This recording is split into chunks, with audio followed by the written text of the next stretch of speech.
यो ब्रह्माणं विदधाति पूर्वं यो वै वेदांश्च प्रहिणोति तस्मै तं हदेवमात्मबुद्धिप्रकाशम् मुमुक्षुर्वै शरणमहं प्रपद्ये। ॐ शान्ति शान्ति शान्तिः। सदाशिवसमारम्भां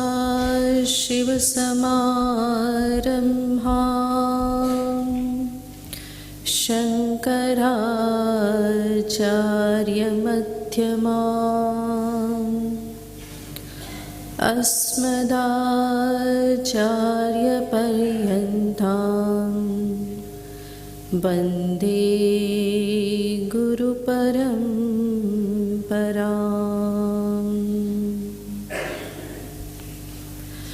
हे गोपालक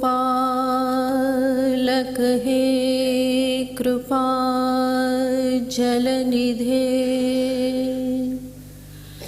हे सिन्धुकन्यापते,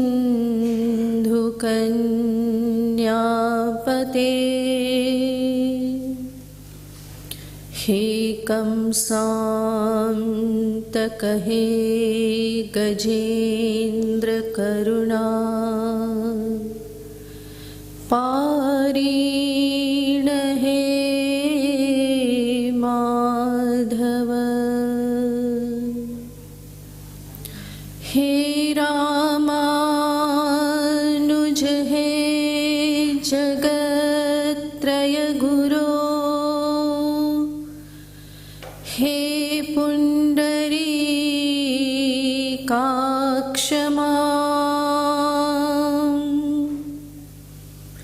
हे गोपीजननाथ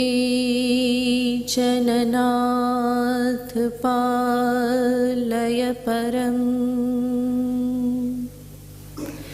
जाने न त्वां विना, जाने न त्वां विना।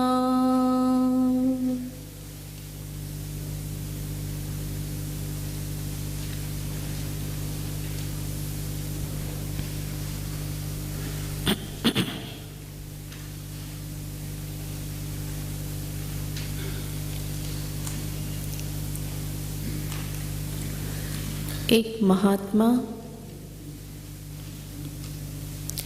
गंगा किनारे बैठा था हरिद्वार में,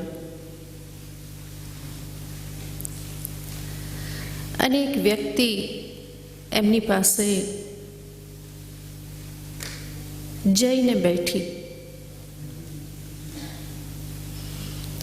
અને એ કહેવા લાગે છે,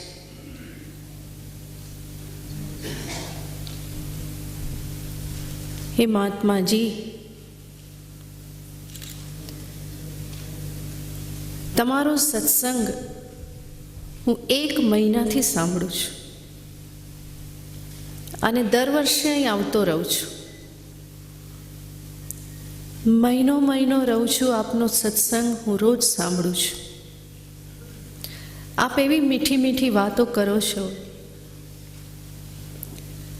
વ્યવહારમાં સૌમ્યતા રાખો, કામ ક્રોધનો ત્યાગ કરો, ઈર્ષ્યા તિરસ્કારને છોડો, લોભ તૃષ્ણાને છોડો, વાણીમાં માધુર્ય લાવો. કેવી મીઠી સરસ વાતો બતાવો છો. પણ કે સાચું કહું,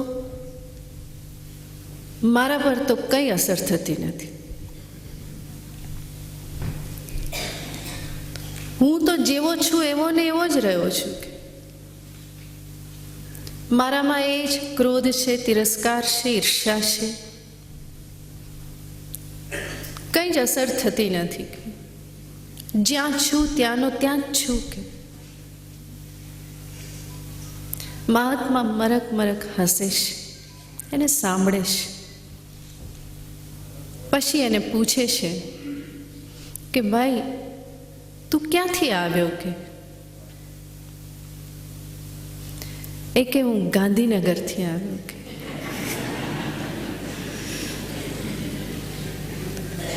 પાછો ક્યાં જવાનો? કે ગાંધીનગર જવાનો. કે અહીંથી કેટલું દૂર થાય? કે તો ઘણું દૂર થાય. કે તો પણ કેટલું? કે હિસાબ કરીને બતાવ્યું કે ટ્રેનમાં જાઓ તો આટલું થાય, પ્લેનમાં જાઓ તો આટલું થાય. મહાત્મા કહે છે કે હું તને એક વાત પૂછું કે તું અહીંયા બેઠા બેઠા જ ગાંધીનગર પહોંચી જાય? કે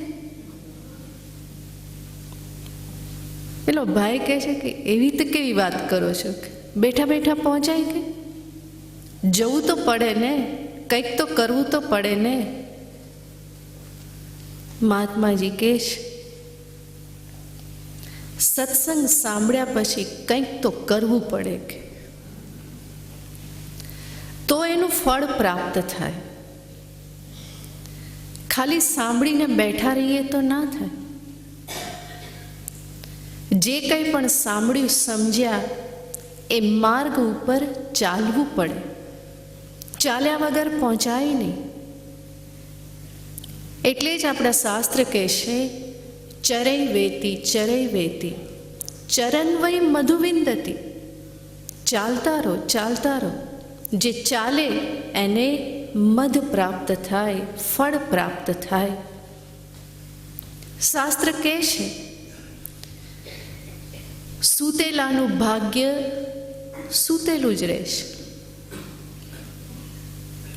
બેઠેલાનું બેઠેલું રહેશે, ઊભેલાનું ઊભું રહેશે, અને જે ચાલે છે એનું ભાગ્ય પણ ચાલતું રહેશે.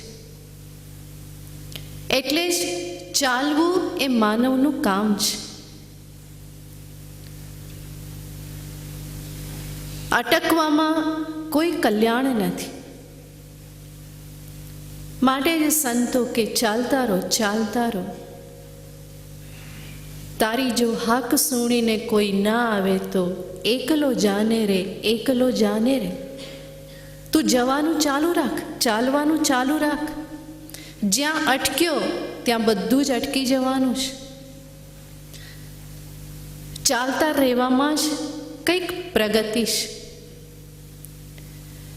પ્રકૃતિનું નિરીક્ષણ કરીએ, બધું જ ગતિશીલ છે.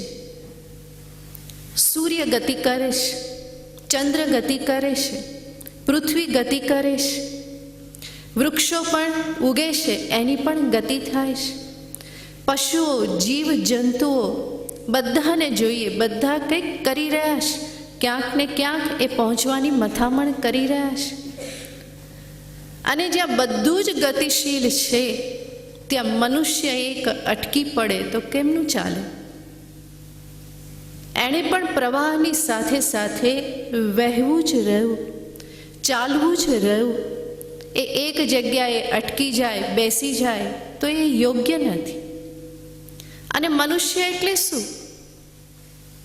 મનુષ્ય એટલે આ એક શરીર, ઇન્દ્રિયો, મન અને બુદ્ધિ, આનો સરવાળો એટલે મનુષ્ય છે. અને એના માટે ચાલવું, આગળ વધવું એ આ બધા સ્તર ઉપર જરૂરી છે. શરીરના સ્તર પર ચાલતા રહેવું જરૂરી છે. ઇન્દ્રિયોના સ્તર પર પણ ચાલતા રહેવું જરૂરી છે. મનના સ્તર પર ચાલતા રહેવું જરૂરી છે. અને બુદ્ધિના સ્તર પણ ચાલતા રહેવું જરૂરી છે. આ ચાલતા રહેવું એનો અર્થ છે આગળ વધવું. પરંતુ ચાલવું એ હંમેશા કોઈક ઉદ્દેશ્ય સાથે હોવું જોઈએ. ચાલવાની ગતિની સાથે સાથે જીવનમાં પ્રગતિ થવી જોઈએ. જો પ્રગતિ ન થાય તો એ ચાલવાનું કેવું કહેવાય? એમ આજકાલ બધા ચાલતા હોય છે ને, ટ્રેડમિલ વોક. કેટલું ચાલે ને કેટલું દોડે પેલા મશીન ઉપર, કેટલી બધી મહેનત કરે, પરંતુ પહોંચે ક્યાં? એ ટીએમ વોક જેવું થઈ જાય. જો સામે કંઈ ઉદ્દેશ્ય ન હોય, કંઈ મંજિલ ન હોય, એમાં કંઈ ગતિની સાથે જો પ્રગતિ ન થતી હોય તો સાચું ચાલવું તો એ જ છે કે જ્યાં ગતિ જે છે એ મને પ્રગતિ તરફ લઈ જાય. આપણે જોઈએ અત્યારે તો ગતિ તો બહુ જ થઈ રહેલી છે, પરંતુ પ્રગતિ, વિકાસ એ દેખાતું નથી. જાણે કે અટકી ગયેલું છે. મનુષ્ય ઘણી ગતિ કરે છે, દોડાદોડી તો કરે જ છે, કોઈ અટકેલો નથી, બલ્કિ ભાગમ ભાગ તો ચાલુ જ છે. સવારથી રાત સુધી, સવારે ઉઠે એવો ભાગે ને રાત્રે આવે એવો પડે, આ માણસની સ્થિતિ છે. ઉઠ્યો એવો તરત જ ભાગે, કંઈ ને કંઈ કરવાનું, અને રાત પડે એવો આવી થાકી ગયેલો હોય કે તરત જ પડે. માટે અમારા સંતો કહે કે ઉઠે એવો ભાગે અને આવે એવો પડે. તો ગતિ તો બહુ કરે છે, પરંતુ પ્રગતિ નજરમાં આવતી નથી, વિકાસ નજરમાં આવતો નથી. હા, ટેકનોલોજીની દ્રષ્ટિએ જોઈએ તો કેટલી બધી ગતિ છે. આપણને લાગે કે આ બધું ક્યાં જઈને અટકશે. 2-4-6 મહિનામાં તો બધું જૂનું થઈ જાય ને કંઈક નવું આવી જાય. 2-4-6 મહિનામાં તમે પૂરા અજ્ઞાની થઈ જાઓ, ફરી નવું શીખવું પડે. તો આ રીતે જોઈએ તો ત્યાં તો ગતિ કેટલી બધી છે. પરંતુ આ બધું જ હોવા છતાં પણ મૂળ હકીકત એ છે, મનુષ્યની પ્રગતિ નથી, વિકાસ નથી. અને એની પાછળનું કારણ શું? કારણ એ જ છે કે માનવ પોતે પોતાના મૂળિયાથી ઉજળી ગયેલો છે. વૃક્ષનો વિકાસ ક્યારે થાય? જ્યારે એના મૂળિયા જમીનમાં બરાબર રસાયેલા હોય, ત્યારે એનો વિકાસ થાય છે.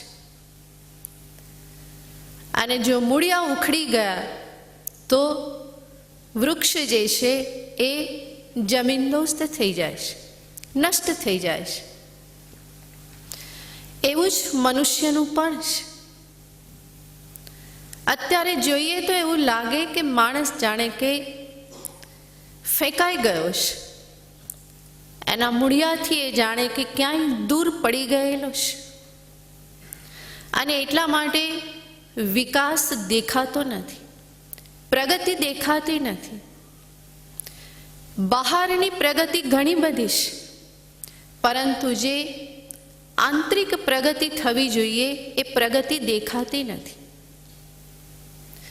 અને કદાચ આ બધી પ્રગતિને કે વિકાસને વિકાસ માનીએ તો એ કેવો વિકાસ છે? તમે બધા જાણતા હશો, પેલા જાપાનીઝ છોડ હોય છે ને, બોન્સાઈ કે શું કંઈ કહે છે, એ કુંડામાં જ થાય અને મોટા મોટા વૃક્ષોને પણ આટલા કમથા બનાવીને રાખી દે. માણસની પ્રગતિ કહીએ તો કંઈક આવી કહી શકાય કે એની પ્રગતિ છે, પરંતુ છતાં પણ માણસનું કદ તો કેવડું રહ્યું? વામણું જ રહ્યું. બહાર ઘણી બધી પ્રગતિ દેખાય છે, પરંતુ મનુષ્ય તરીકે એનું કદ બહુ જ નાનું જ દેખાય છે. વિચાર કરીએ તો લાગે છે જેમ જેમ બહાર પ્રગતિ થતી જાય છે એમ મનુષ્ય વધારે વામણો થતો જાય છે. પરંતુ વ્યક્તિની શોભા વામણા રહેવામાં નથી.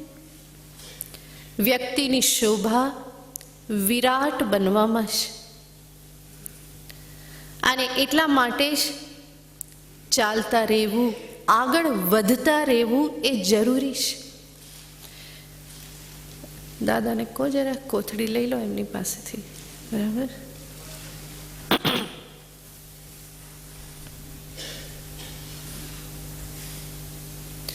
બાહ્ય વિકાસ ઘણો બધો, અને છતાં પણ શરીરથી, ઇન્દ્રિયથી, મનથી, બુદ્ધિથી મનુષ્ય બહુ જ વામણો અને છીછરો લાગે છે. કેટલાકની સાથે વાત કરીએ તો એમ લાગે કે આ કયા સ્તર પર ઊભીને વાત કરી રહ્યો છે. માનવની માનવતા લાજે, અને એ જ તો છીછરાપણું છે. મનુષ્ય મૂર્તિ કેટલી સુંદર છે. શરીરના સ્તર પર વિકાસ કરવો એ પણ આવશ્યક છે. ભગવાનનું દીધેલું આટલું સુંદર માનવ શરીર છે, એને યોગ્ય રીતે સાચવવું, એને સદુપયોગમાં લેવું એ શરીરના સ્તર પરનો વિકાસ છે. પણ મોટે ભાગે આપણે શું જોઈએ? કાં તો શરીર એનું અદોદરું હોય, બેઠો હોય તો એવો લાગે કે ચોખાની ગુણ પડેલી છે, એને હલાવવો પણ તકલીફ પડે. અને કાં તો આજકાલની દીકરીઓ પાતળા લેવાની રાયમાં ખાય નહીં અને દેખાય કેવી વાંસના સોટા જેવી દેખાય. એ પણ શરીરનું અપમાન છે. ભગવાને આપેલી આટલી મોટી ભેટ છે, એનું આવું અપમાન કરવું, અનાદર કરવો, એને યોગ્ય રીતે જાળવવું એ મનુષ્યનું કર્તવ્ય છે. ઇન્દ્રિયોનો બેફામ ઉપયોગ કરી અને શક્તિને વેડફી નાખવી, મનના સ્તર ઉપર વામણા રહેવું, છીછરા રહેવું, વિચારો ટૂંકા રાખવા, સ્વાર્થ ભરેલા રાખવા, આને તો વિકાસ કહેવાય નહીં. આ બધા જ સ્તર ઉપર વિકાસ સાધવાનો છે, અને ત્યારે જ મનુષ્ય સાચા અર્થમાં મનુષ્ય બનશે. અને એ ક્યારે સંભવ બને? જ્યારે એ ફરી પાછા પોતાના મૂળિયાને મજબૂત કરે. આ કોઈ અસંભવ વસ્તુ નથી. વિરાટ બનવું એ કોઈ અસંભવ વસ્તુ નથી. મનુષ્ય એ કોઈ સામાન્ય પ્રાણી નથી. ઈશ્વરની અખૂટ શક્તિનો એ ભંડાર છે.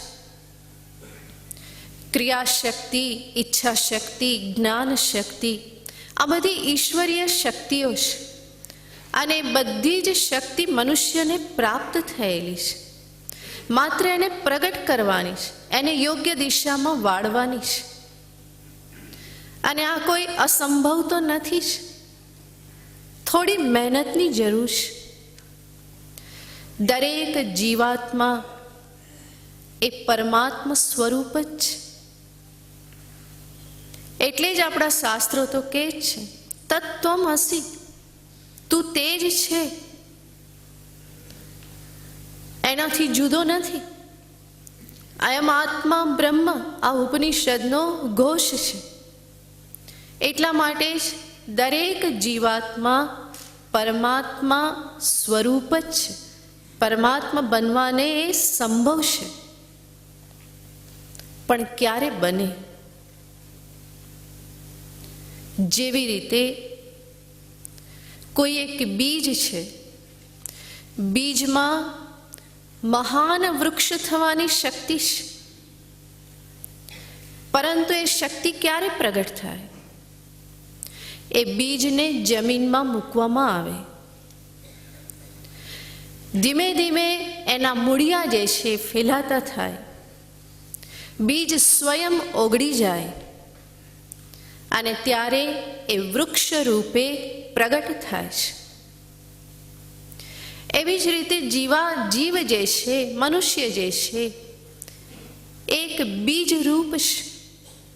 અખૂટ શક્તિઓ અંદર અવ્યક્ત રૂપે રહેલી છે.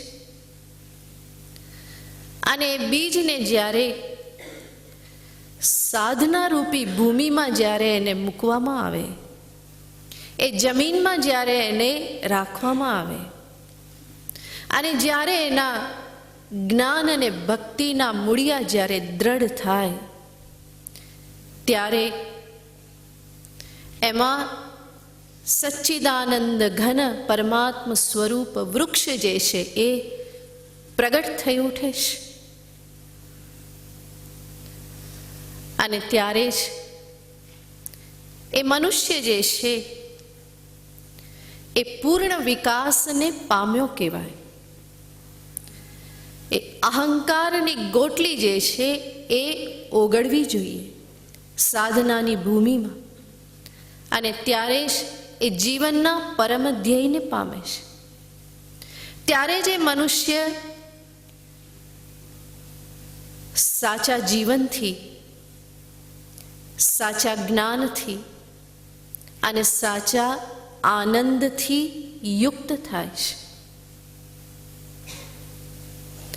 અને એવો મનુષ્ય બીજી વ્યક્તિને સાચા અર્થમાં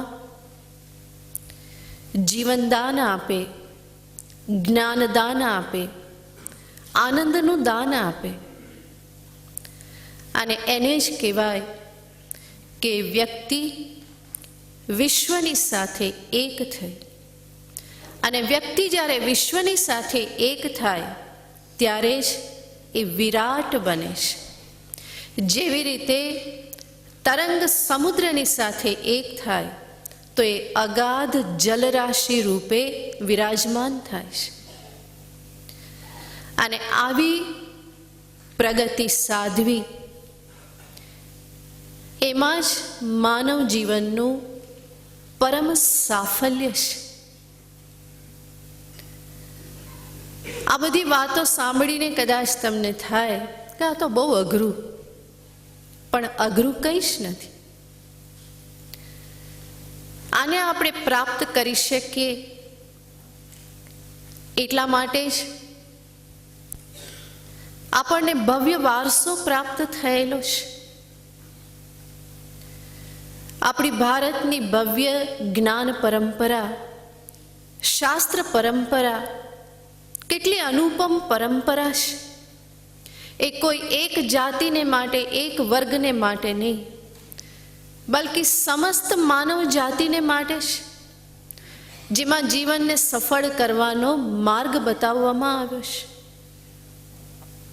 હમણાં જ આપણે જોયું, મનુષ્ય એટલે શરીર, ઇન્દ્રિય, મન, બુદ્ધિ.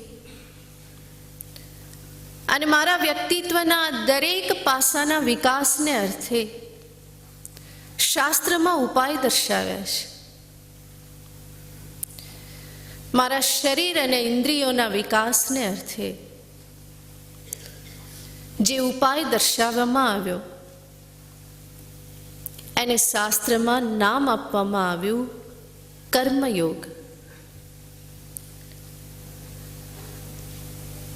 ભગવાને જે મને મન આપેલું છે, ભાવનાઓથી ભરેલું, લાગણીઓથી ભરેલું, એવા મનના વિકાસને અર્થે જે માર્ગ બતાવવામાં આવ્યો એને નામ આપવામાં આવ્યું ભક્તિ યોગ. મનુષ્ય ભાવનાઓથી ભરેલો છે. લાગણીઓને, ભાવનાઓને છોડીને એ રહી શકતો નથી. ગમે એટલી પ્રખર બુદ્ધિ હોય, પરંતુ વ્યવહારમાં એના મનનું ચાલતું હોય છે મોટે ભાગે. અને એટલા માટે જ મનની માવજત કરવી રહે, મનને કેળવવું રહ્યું, ભાવનાઓને ઉદાત્ત બનાવવી રહે, ક્યાંક ઉચ્ચ લક્ષ્યની સાથે એને જોડવી રહે. અને એના માટે જ શાસ્ત્ર ભાવમય એવા ભક્તિ યોગને દર્શાવે છે. આપણી વિચાર પ્રક્રિયાને ઉદાત્ત બનાવવા માટે, બુદ્ધિના વિકાસને માટે જે માર્ગ દર્શાવવામાં આવ્યો એ છે જ્ઞાન યોગ. જેમાં હું જે ખોટા ખ્યાલો, ખોટી માન્યતાઓ, પૂર્વાગ્રહો દુરાગ્રહોમાં જે મારી બુદ્ધિ અટવાયેલી હોય છે એમાંથી એને મુક્ત કરી અને સત્યના માર્ગે એને લઈ જવામાં આવે છે. સત્યનું દર્શન કરાવવામાં આવે. એનું જ નામ જ્ઞાન યોગ છે. સમસ્ત શાસ્ત્ર આ ત્રણમાં સમાઈ જાય છે અને આપણા વ્યક્તિત્વનો વિકાસ આ ત્રણ માર્ગથી જ થાય છે, જે હમણાં આપણે જોયું. કોઈ પણ શાસ્ત્ર લો, કોઈ પણ સાધન પ્રણાલી લો, એ બધાનો સમાવેશ આ કર્મયોગ, ભક્તિયોગ, જ્ઞાન યોગમાં જ થઈ જાય છે. એની બહારની બીજી કોઈ સાધન પ્રણાલી છે નહીં. આ જ વૈદિક માર્ગ છે, આપણો સનાતન માર્ગ છે કે જેમાં સાધના દર્શાવવામાં આવે છે. સર્વ સાધનાઓનો સમાવેશ આ ત્રણમાં જ થઈ જાય છે અને આપણી આ ભવ્ય જ્ઞાન પરંપરાનું રક્ષણ કોના થકી થયું? સંતો મહાપુરુષો થકી આનું રક્ષણ થયું. એમણે આ પરંપરાને જીવિત રાખવાને અર્થે પોતાના જીવનને સમર્પિત કરેલું છે. એટલે જ્યારે પણ ગુરુને યાદ કરવામાં આવે તો ત્યાં સમસ્ત પરંપરાને યાદ કરવામાં આવે છે. સદાશિવ સમારંભામ શંકરાચાર્ય મધ્યમામ અસ્મદાચાર્ય પર્યંતામ વંદે ગુરુ પરંપરા. આ જ્ઞાન વારસો, આ સાધનાનો વારસો એ આ પરંપરાથી પ્રાપ્ત છે. શંકરાચાર્યજી મહારાજ એની મધ્ય કડી સમાન છે. શંકરાચાર્ય મધ્યમામ, જે ગુરુ પરંપરામાં એ મધ્યસ્થાનીય છે. સદાશિવથી પ્રારંભ થયેલી આ જ્ઞાન પરંપરા, આ શાસ્ત્ર પરંપરા, જેને મધ્યમાં છે શંકરાચાર્યજી મહારાજ, કે જે શંકરાચાર્યજી મહારાજ કેટલા પ્રખર વિદ્વાન, મહાન તત્વવેત્તા, ઓજસ્વી ધર્મ સંસ્થાપક, એવા મહાપુરુષે કેટલું મહાન કાર્ય એના જીવનમાં કર્યું. આયુષ્ય કેટલું કે 32 વર્ષ માત્ર, અને 32 વર્ષમાં કેટલું કાર્ય કરી ગયા. કેટલા લોકોના જીવનને ઉજાગર કરતા ગયા, કેટલાના જીવનમાં પ્રકાશ પાથરતા ગયા. જીવનનું અવલોકન કરીએ એમના જીવનનું તો લાગે કે એક વ્યક્તિ આટલું કાર્ય કેવી રીતે કરી શકે, પણ એ કરી શક્યા. એ જ પરંપરાથી આપણને આ બધું પ્રાપ્ત થયું છે. આપણે જે સ્તોત્રનો વિચાર કરવાના નામ છે ભજ ગોવિંદમ. ભગવાન શંકરાચાર્યજી મહારાજની જ રચના છે. એમણે મહાન ગ્રંથોની રચના કરેલી છે. મુખ્ય કાર્ય ઉપનિષદ ઉપર ભાષ્યની રચના કરી. એના સિવાય અનેક પ્રકરણ ગ્રંથોની રચના કરી, અનેક સ્તોત્રની રચના કરી. એવા એક પણ દેવી દેવતા બાકી નહીં હોય જેમના વિશે એમણે સ્તોત્ર લખેલું ના હોય. કેટલી મહાન પ્રતિભા! એટલું જ નહીં, જ્યારે એમના ગ્રંથોનું અવલોકન કરીએ તો લાગે કે ચાહે અકાટ્ય એવા તર્કોથી ભરપૂર એમની ગદ્ય રચના હોય કે પછી પદ લાલિત્ય અને લયથી ભરેલી એવી પદ્ય રચના હોય, એમની દરેક રચનામાં એવું લાગે કે જાણે લેખીની એમના હાથમાં નૃત્ય જ કરતી હશે. એટલી સહજતાથી બધું લખાયેલું છે. સાહિત્યિક પ્રતિભાના એ અપ્રતિમ ધની હતા. એવા શંકરાચાર્યજી મહારાજની આ ભજગોવિંદમ રચના છે. અત્યંત પ્રૌઢ ગ્રંથોની રચના કરનાર એવા મહારાજે આવા સામાન્ય સ્તોત્રની પણ રચના કરેલી છે કે જેના થકી સામાન્ય મનુષ્ય પણ જ્યાં ઊભેલો હોય ત્યાંથી એ આગળ વધી શકે. ભજ ગોવિંદમ સ્તોત્ર આમ તો નાનું સ્તોત્ર છે, 31 શ્લોક છે, અલ્પ છે છતાં પણ ઘણું જ મહત્વનું છે. એનું પદલાલિત્ય, એના લયનું માધુર્ય એટલું સરસ છે કે એને ગાતા ગાતા નાના બાળકો પણ એને યાદ કરી શકે. એનો અર્થ શું તમે તો કરી જ શકો. જેટલા પણ થાય એટલા યાદ કરવાના. ગાતા ગાતા મોજથી આ શ્લોકોનું ગાન કરતા રહેશો તો એ બુદ્ધિમાં આવી જ જશે, હૃદયસ્થ થઈ જશે. બહુ જ સુંદર એનો લય છે, શબ્દ રચના પણ ખૂબ સુંદર છે, અલ્પ છે પણ ખૂબ મહત્વનું છે. આજે સ્તોત્રની રચના કરી શંકરાચાર્યજી મહારાજે, એની પાછળ એક નાની એવી કથા કહેવામાં આવે છે. કહેવાય છે કે એક વખત શંકરાચાર્યજી મહારાજ પદયાત્રા કરતા કરતા વારાણસી પહોંચ્યા. એમની સાથે એમના શિષ્યો હતા, 14 શિષ્ય હતા સાથે. અને ત્યાં જ્યાં પહોંચ્યા તો આચાર્યની નજરમાં એક વૃદ્ધ મનુષ્ય આવે છે કે જે વૃદ્ધ શું કરતા હતા? એકદમ વૃદ્ધાવસ્થા છે, શરીર ક્ષીણ છે, હાથ ધ્રુજી રહેલા છે, પરંતુ એ સ્થિતિમાં એ શું કરતા હતા કે સંસ્કૃતના વ્યાકરણમાં જે ધાતુ પાઠ છે એનો એ પાઠ કરતા હતા. શંકરાચાર્યજી મહારાજે આ જોયું અને એમના અંતરમાં કરુણા ઉભરાઈ આવી. અને કરુણાની જ અભિવ્યક્તિ એ આ ભજ ગોવિંદમ સ્તોત્ર છે. શંકરાચાર્યજી મહારાજ એને કહેવા માગે છે કે હવે આ 70-80 વર્ષની ઉંમર એ આ સૂત્રો ગોખવાની ઉંમર નથી. ભગવાનનું નામ લો તો એ આગળ જતા કંઈક કામ લાગશે. હવે એ ઉંમર વ્યતીત થઈ ગઈ. અત્યારે પ્રભુ ભક્તિનો સમય છે. આ ગોખવાનો પાઠ કરવાનો સમય નથી.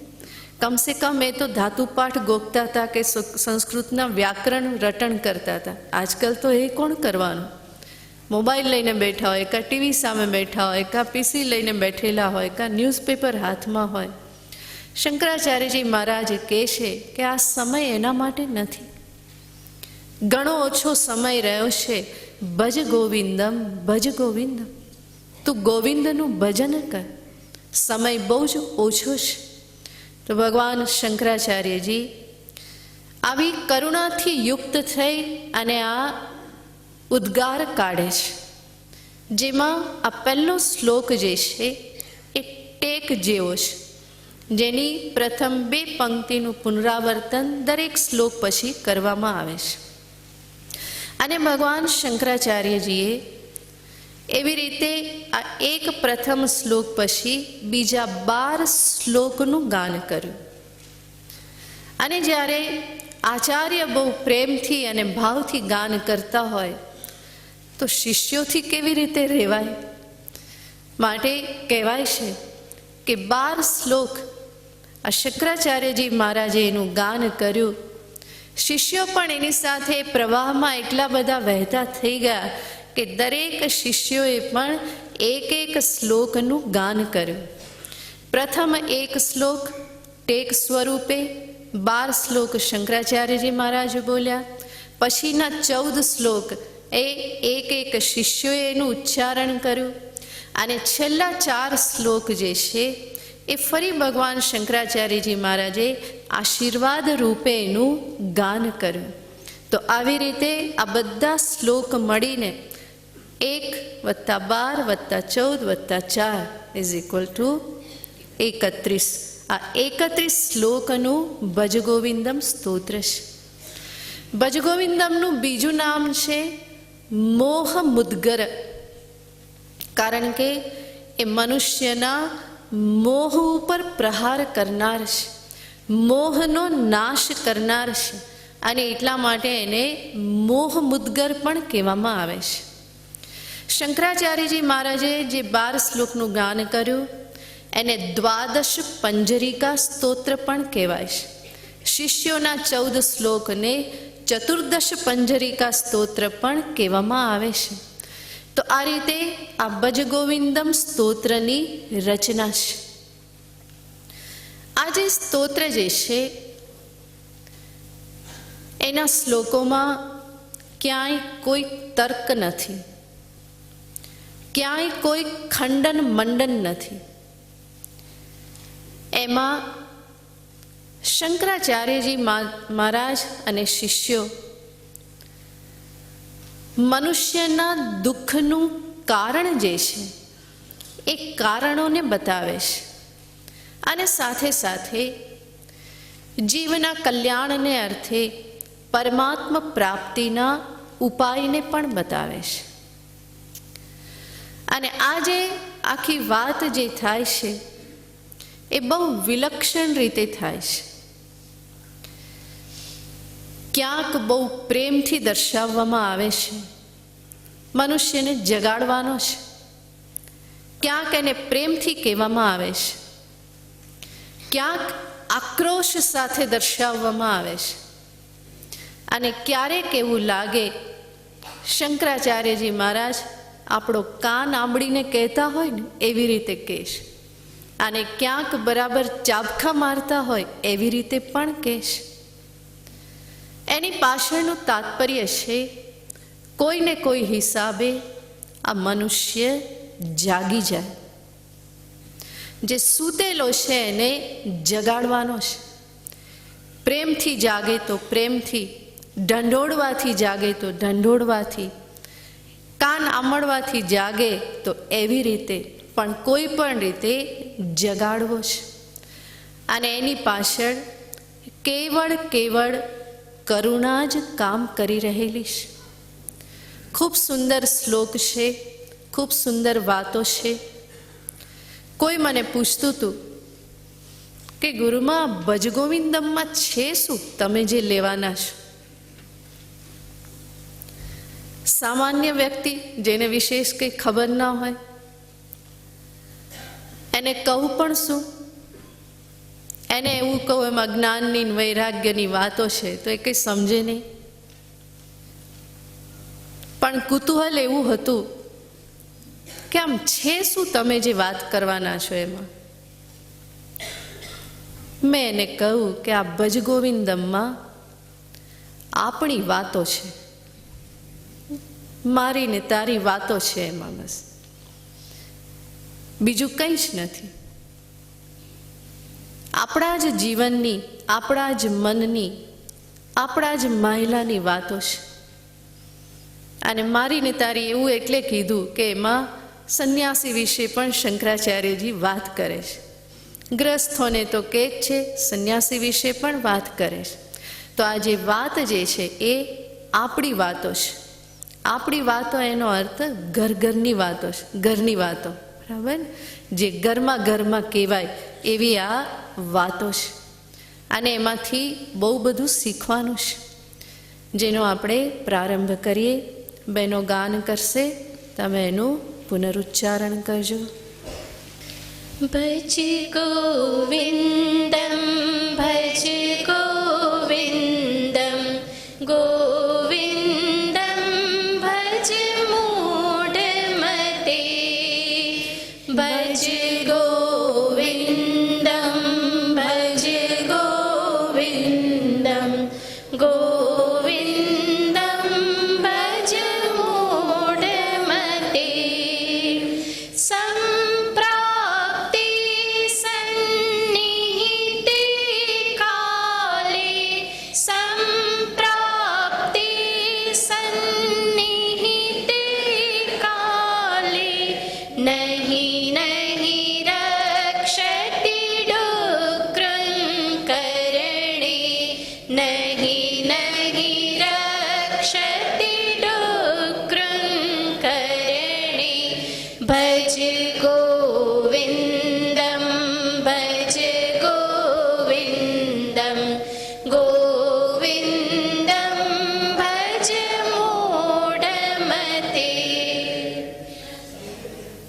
ભજ ગોવિંદમ ભજ ગોવિંદમ ભજ ગોવિંદમ. શા માટે? કારણ કે જે સૂઈ ગયો છે એને ઉઠાડવાનો છે, અને એક વારમાં તો કોઈ જાગતું નથી ને. ખાસ કરીને શિયાળામાં કોઈ જલ્દી એક વારમાં ઉઠે નહીં.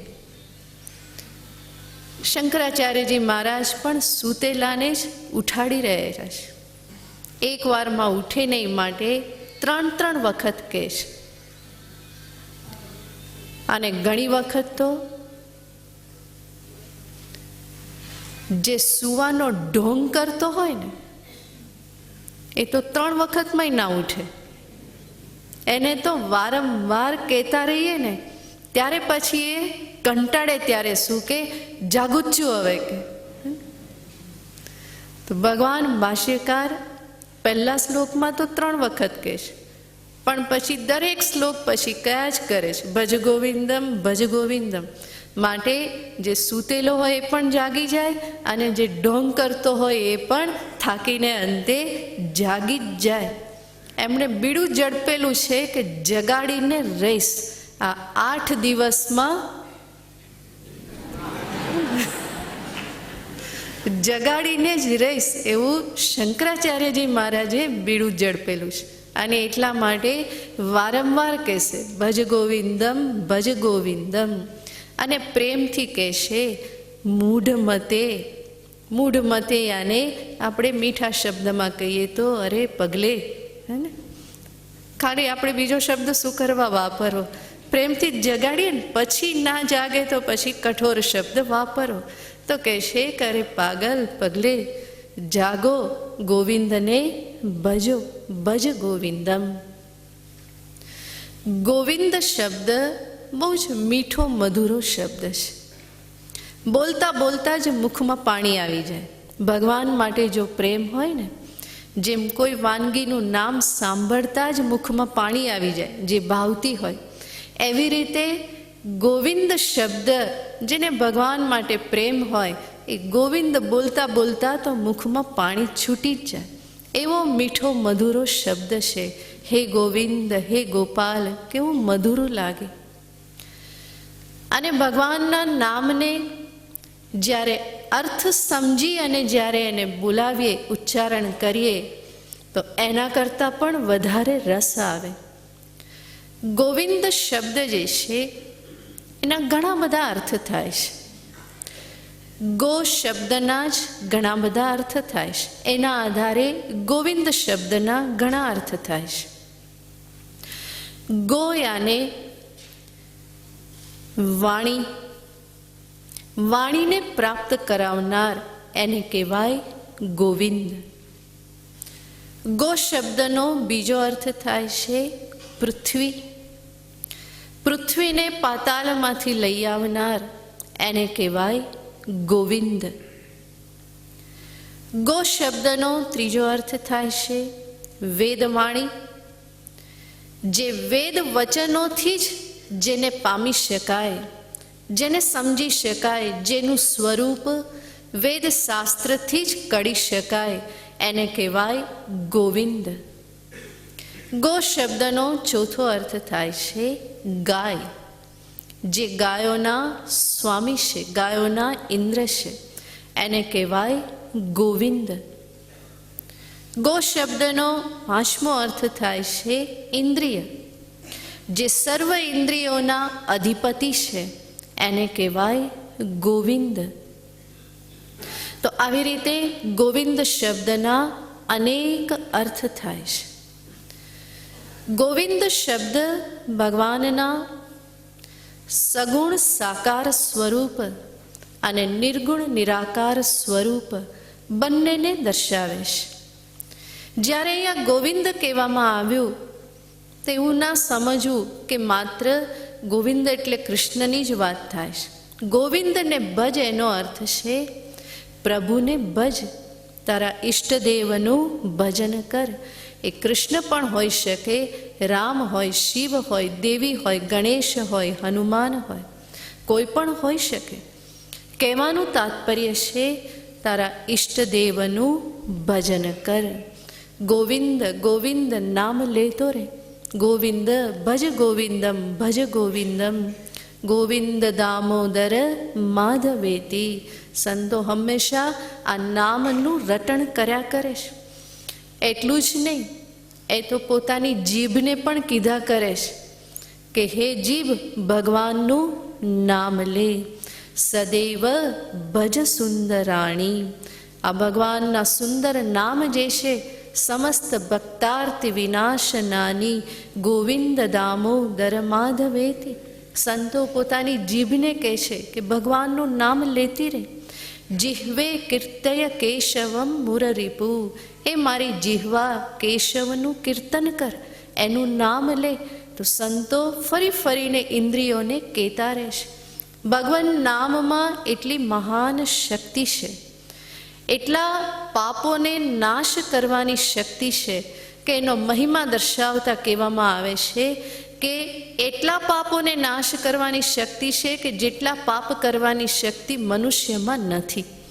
એટલા પાપનો નાશ ભગવાનનું નામ કરી શકે એમ છે. તો આવી રીતે અહીંયા આચાર્ય કહે છે કે આવા મહાન પ્રભુના મહાન નામનું રટણ તું નિરંતર કરતો રહે. ભજ ગોવિંદમ. ભજ શબ્દ છે. ભજ શબ્દનો સીધો સાદો અર્થ થાય એનું ભજન કર. પણ સંસ્કૃતમાં શબ્દ છે ભજ સેવાયામ. ધાતુ છે એ અર્થમાં વપરાય છે. અને એ દ્રષ્ટિએ જોઈએ તો ભજ શબ્દનો અર્થ જે છે એમાં નવધા ભક્તિ સમાઈ જાય છે. ગોવિંદને ભજ એનો અર્થ શું? જે નવધા ભક્તિ દર્શાવવામાં આવી છે એ સર્વનું અહીંયા ગ્રહણ થાય છે કે ગોવિંદની એવી તું ભક્તિ કર. અને નવધા ભક્તિ એટલે કઈ ભક્તિ? પ્રહલાદજી કહે છે કે નવધા ભક્તિ કઈ કઈ છે? તો એને દર્શાવતા કહેવામાં આવ્યું છે સર્વપ્રથમ ભક્તિ છે શ્રવણ ભક્તિ. શ્રવણમ કીર્તનમ વિષ્ણુ. વિષ્ણુનું શ્રવણ કીર્તન. શ્રવણ ભક્તિનો અર્થ છે ભગવાનની કથાનું શ્રવણ કરવું. ગોવિંદને ભજ એનો અર્થ શું થાય? પહેલો અર્થ ભગવાનની કથાનું શ્રવણ કર. ભગવત કથાનું શ્રવણ જેનાથી ભગવાન માટે પ્રીતિ જાગે. સંતો કહે છે ભગવાનમાં પ્રેમની વૃદ્ધિ કરવી હોય તો કથા શ્રવણ કરો. કોઈ પ્રશ્ન કરતા હોય છે ભગવાનની ભક્તિ કેવી રીતે કરું, મારામાં કંઈ ભાવ જ નથી, કે ભાવ આવે તો ભક્તિ કરું ને. એના માટેનો ઉપાય બતાવે છે ભગવાનની કથાનું શ્રવણ કરો. કથાનું શ્રવણ કરવાથી ઈશ્વરનું જ્ઞાન થાય, એની સમજ આવે કે ભગવાન એટલે કોણ છે. ભગવાનના ગુણોનો ખ્યાલ આવે. ભગવાન કેટલા ઉદાર છે, કેવા ભક્ત વત્સલ છે, કેટલા સરળ છે, કેટલા નમ્ર છે. આ બધા ગુણોનું જ્યારે શ્રવણ કરવામાં આવે તો એવા પ્રભુને માટે આપોઆપ જ અંદરથી પ્રેમ પ્રગટ થાય. માટે કહેવામાં આવે છે કે કથાનું શ્રવણ કર. ગોપીઓ કહેશે તવ કથામૃતમ તપ્ત જીવનમ. ગોપીઓને માટે તો કૃષ્ણ કથા જે છે એ અમૃત સમાન હતી. માટે જ સંતો કહેશે કે મને 2 નહીં 1000 કાન મને મળે, કે 1000 કાનથી હું શું કરું? ભગવાનની કથાનું શ્રવણ કરું, ભગવાનના નામોનું શ્રવણ કરું. તો ભગવત કથાનું શ્રવણ એ શ્રવણ નામની પ્રથમ ભક્તિ છે. અને જેનું જ્વલંત દ્રષ્ટાંત શાસ્ત્રમાં છે પરીક્ષિત મહારાજ. પરીક્ષિત મહારાજે ભાગવત કથાનું શ્રવણ કર્યું. 7 દિવસ સુધી ખાધા પીધા વગર, આરામ કર્યા વગર નિરંતર ભગવત કથાનું એમણે શ્રવણ કર્યું. તો પરીક્ષિતની આ એને શ્રવણ ભક્તિ કહેવામાં આવે છે. શ્રવણ પછી બીજી ભક્તિ કહેવાય છે કીર્તન ભક્તિ. ભગવાનના નામનું કીર્તન કરતા રહેવું. સંકીર્તન કરતા રહેવું. હરે રામ રામ રામ હરે હરે, હરે કૃષ્ણ કૃષ્ણ કૃષ્ણ હરે હરે. નારદજી કરતા હતા હંમેશા નારાયણ નારાયણ નારાયણ. આ શું છે? ભગવાનના નામનું કીર્તન છે. તો ભજ ગોવિંદમ એનો અર્થ થાય છે ભગવાનના નામનું કીર્તન કર, પ્રભુના ગુણોનું કીર્તન કર. એ ગુણગાનનું કીર્તન કરવું એ છે બીજી ભક્તિ. શ્રવણમ કીર્તનમ વિષ્ણોહો, સ્મરણમ પાદ સેવનમ, એનું સ્મરણ કરવું. ત્રીજી ભક્તિ છે સ્મરણ ભક્તિ, ભગવાનનું ફરી ફરીને સ્મરણ કરવું. જેમ પ્રહલાદજી કરતા હતા, કષ્ટ આવ્યું અને સ્મરણ શું કરે? હરિશરણમ હરિશરણમ હરિશરણમ. પ્રહલાદજી નિરંતર સ્મરણ કરતા હતા. તો ભજ ગોવિંદમ એનો અર્થ થાય છે પ્રભુનું સ્મરણ કર, શ્વાસે શ્વાસે સ્મરણ કર. નિત્ય એનું સ્મરણ બનાવી રાખ. દરેક કાર્યમાં ઉઠતા બેસતા જાગતા સૂતા ખાતા પીતા ફરી ફરીને પ્રભુનું સ્મરણ કર. તો ભજ ગોવિંદમનો અર્થ થયો ભગવાનની કથાનું શ્રવણ કર, ભગવાનના ગુણગાનનું કીર્તન કર, ભગવાનના નામનું ફરી ફરીને જીવનમાં તું સ્મરણ કર. આવી જ રીતે ભજ શબ્દના બીજા પણ ભક્તિને લઈને અર્થ થશે, જેને આપણે આવતીકાલે જોઈશું. સમય થઈ ગયો છે. આવતીકાલે બરાબર 6:30 સીધું આ પ્રવચન ભજ ગોવિંદમ શરૂ થઈ જશે. બરાબર? માટે બધા સમય આવી જજો. સાથે સાથે આપણે સત્સંગ કરીએ એનાથી તો આપણને તો લાભ થવાનો જ, મહાન પુણ્ય પ્રાપ્ત થાય છે સત્સંગથી. પણ સંતો કહે છે કે તમારી સાથે બીજી એક વ્યક્તિને લાવો ને તો એનું ડબલ પુણ્ય પ્રાપ્ત થશે. એટલે કાલે તમે તો આવો, તમારી સાથે બીજા એકને પણ લઈ આવજો, તો લાભ કોને થશે? તમને પણ થશે અને આવનારને પણ થશે જ. તો આવતીકાલે ફરી બરાબર 6:30 મળીશું. બરાબર? ઓમ પૂર્ણમદ પૂર્ણમિદં પૂર્ણાત પૂર્ણમુદચ્યતે પૂર્ણસ્ય પૂર્ણમાદાય પૂર્ણમેવાવશિષ્યતે. ઓમ શાંતિ શાંતિ શાંતિ. હરિ ઓમ શ્રી ગુરુભ્યો નમઃ. હરિ ઓમ.